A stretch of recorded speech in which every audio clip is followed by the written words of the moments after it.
എന്റെ കുടുക്കയാണ്. ഒത്തിരി വർഷമായിട്ട് ഞാൻ ഇട്ട് വെക്കുന്ന പൈസയൊക്കെ ഉണ്ട് ഇതിനകത്ത്. അപ്പൊ നമുക്ക് ഇതൊന്ന് പൊട്ടിച്ച് നോക്കാം.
ഈ പൈസ നമുക്ക് എത്ര ഉണ്ടെന്ന് നോക്കാം. അപ്പൊ നമ്മള് പൈസ ഒക്കെ എണ്ണി തിട്ടപ്പെടുത്തിയിട്ടുണ്ട്.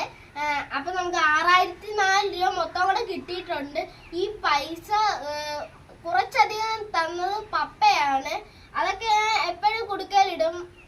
എന്റെ കയ്യിൽ ഇരിക്കുന്ന പൈസയൊക്കെ തരും ഇടും. ഞാൻ എല്ലാരും തരുന്ന പൈസയൊക്കെ അതിനകത്ത് ഇടും. എല്ലാം സൂക്ഷിച്ചു വെച്ചാണ് ഇപ്പൊ 6004 രൂപ കിട്ടിയത്. അപ്പൊ നമുക്ക് അടുത്ത വീഡിയോ കാണാം. Tata bye bye.